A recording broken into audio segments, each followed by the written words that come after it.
for watching Numbskull News, and today we're talking about the ACC ESPN agreement. Apparently, there's a Super League exemption where 6 or more teams can get out of there and what? Do what? Be part of a Super League in one sport only. See, there's been a lot of people talking about this thing without really diving too deep into it. You know, it's a human thing. Easy to forgive. But I just wanted to try to make this video and really set some things straight. Now, the Super League isn't for all your sports. That's not what this exemption is for. It's for football. It doesn't say explicitly football. It says one sport. But you're not going to pay, because you still have to pay exit fees in order to do this. That's the way it is. So if you're going to pay the exit fee to get out and do this, or is it worth it to do it in softball or baseball or volleyball? It's not. Not even basketball is worth it. The only sport that would be worth it, that would have the value to try to pull off paying exit fees for 6 or more teams to get out in one time, the only sport that qualifies is football. So it's about football. The money says so. The more accurate thing would be to say this is the Project Rudy exemption. Project Rudy, of course. If you don't know, most people do, but it's a crap like 70 teams coming together, all negotiating their media rights together, and then you have a tiered pay structure, all right, where the top tier makes the most money, then the middle tier, then the bottom tier, all of which is more money than anyone's making right now as far as ACC or Big 12 especially. And there'd be a relegation system to where if you suck and you're in the top tier, you're going to fall out. And same thing if you're in the middle tier, tier 2, and you suck, you're going to fall down to the tier 3, and there's nowhere else to go from there. That's just the bottom. There's some people using this as like, oh, see, there's this clandestine phone call that Ross Dillinger reported on several weeks ago about the supposed, now he didn't say who, and no one knows who called who with Smash Capital from the Big 12 and the ACC, but the speculation is it was the biggest brands of both conferences. And they were going to, so a new 16-team conference using Smash Capital to smash that together. And of course, I made videos on that saying that's not going to happen because you can't get Florida State, Miami, Clemson. You can't get those on board long term because as soon as they can get in to the Big Ten or the SEC, they're freaking gone. That hasn't changed. So that's dead on arrival. That whole thought, and some people, like to comment on live streams or on my live streams or videos like this or whatever, they still believe that. And that's fine. You're just going to be wrong. I just want to tell you that you're going to be wrong because that's not even a Super League. That's just a new league. That new league doesn't have a chance in hell if the biggest brands want out. And if the biggest brands want out and can get out and go to the Big Ten, go to the SEC, why would any of the biggest brands of the Big 12 go to that? Especially, those four corner schools, they just went through that shit. Do you think they want to go through it again? You're better off being some of the bigger dogs in the Big 12. And as far as other quote-unquote big schools in the ACC, can they even do it? Can UNC even get permission from the Board of Governors to do that? Because we all know they have to get permission to wipe their own ass. They got to blow their nose or anything else from the Board of Governors. So, how does that work? And do we count Pitt as one of the top brands? We probably don't. So you see what I'm saying? It's kind of weird. To me, what it sounds like to me is that there's people from the ACC and people from the Big 12 talking to Smash Capital. And I don't think they're actually doing it behind the backs of the commissioners. They just don't need the commissioners to talk to smash capital and to talk to each other. That doesn't have to happen. As a matter of fact, if you look at all of the present realignment that has happened, Texas OU, USC, UCLA, the four corners coming to the Big 12, or Stanford and Cal going to the ACC. Did anyone talk to commissioners, or was that just done?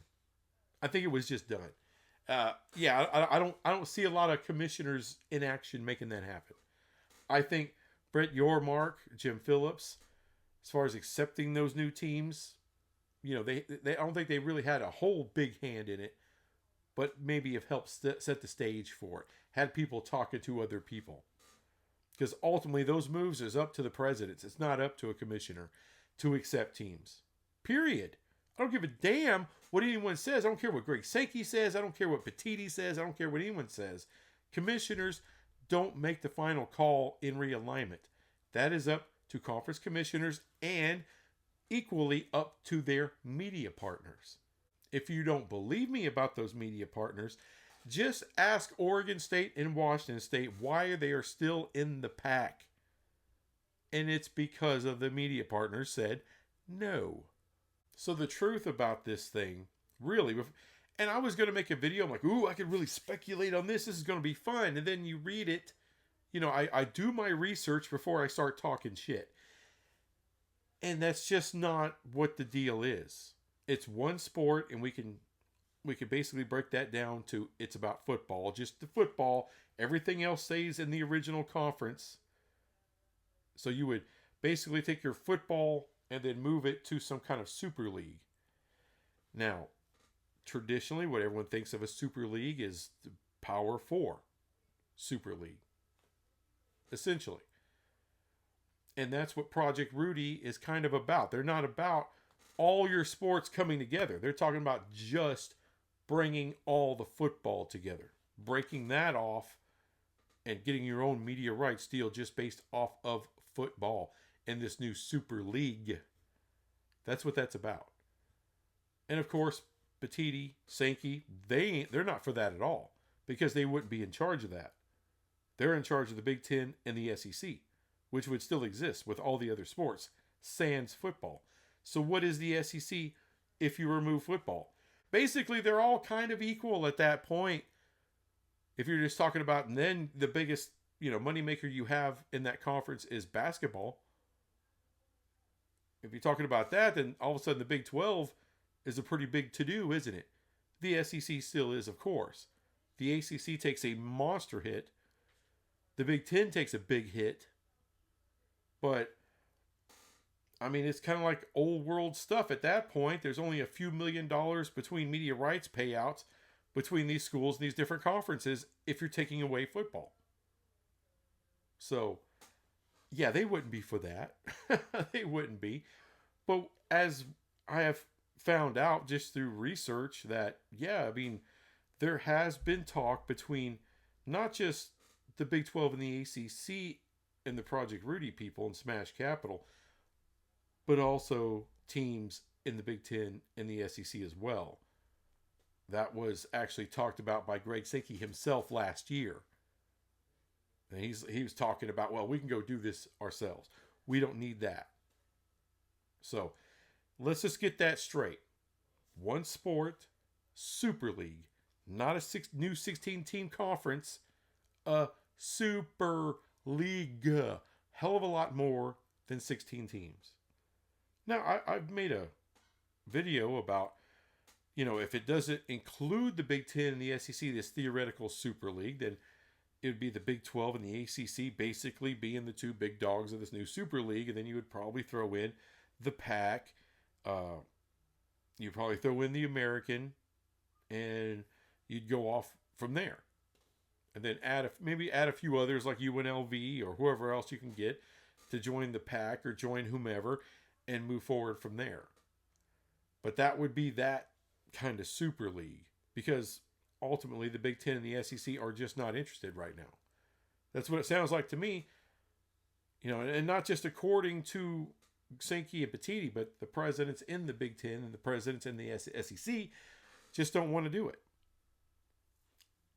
So But Project Rudy people are in a Smash Capital that they're not giving up. They're still trying to work something out. Now, there could be some other, like I said, there could be another maybe smaller scale Super League that they're working on because they know they can't get the Big Ten or the SEC on board. That could happen. That's worth speculating about. That's something realistic. But what's not realistic is a new 16-team league, not Super League, but just regular league, with their top teams that are going to want to leave that conference too. Makes no damn sense at all. You can believe it if you want, but you're not working on any sound logic at all. At all. That's what you want to go with. Hey, do you have fun, knock yourself out. For me, I think I'm going to live in reality. And when I look at Smash Capital, I'm seeing Project Rudy, I'm seeing Super League. So I think there's teams in both conferences that are interested in that. And chances are it would include all teams in both of those conferences, not just a handful, to make a Super League. So that could be something they look at. But other than that, this thing has no legs. You know, people thought, hey, maybe this is a dissolution thing, right? You dissolve the conference. No, it doesn't do that either. It doesn't do that either. Research the freaking thing. Please look up what Homeboy from The Athletic actually wrote about it and others have reported on. That's not what it is. Dissolving the conference would be all sports are out of that conference for each team. It's not what this does. It's only one sport. So, yeah, so sometimes, look, I got excited too. I'm in a hurry for things I'm digging for stuff all the time, just like a lot of people are. But I'm not going to put forth a bunch of bullshit that's just not true. So, that's what this video is about, basically, is crushing hopes and dreams, including my own. Wanting something to happen, wanting something, you get excited about. But this just isn't it. This doesn't change anything. So, that's where we are, boys and girls. Sorry. Anyway, when we do get something, when some real shit goes down, and it's going to, I'll be right here for it. I'll be making my videos, doing some live streams, may even do a short or two. So, be ready for that. Anyway, thanks for watching this crap, and I will be back with some more crap later. Bye.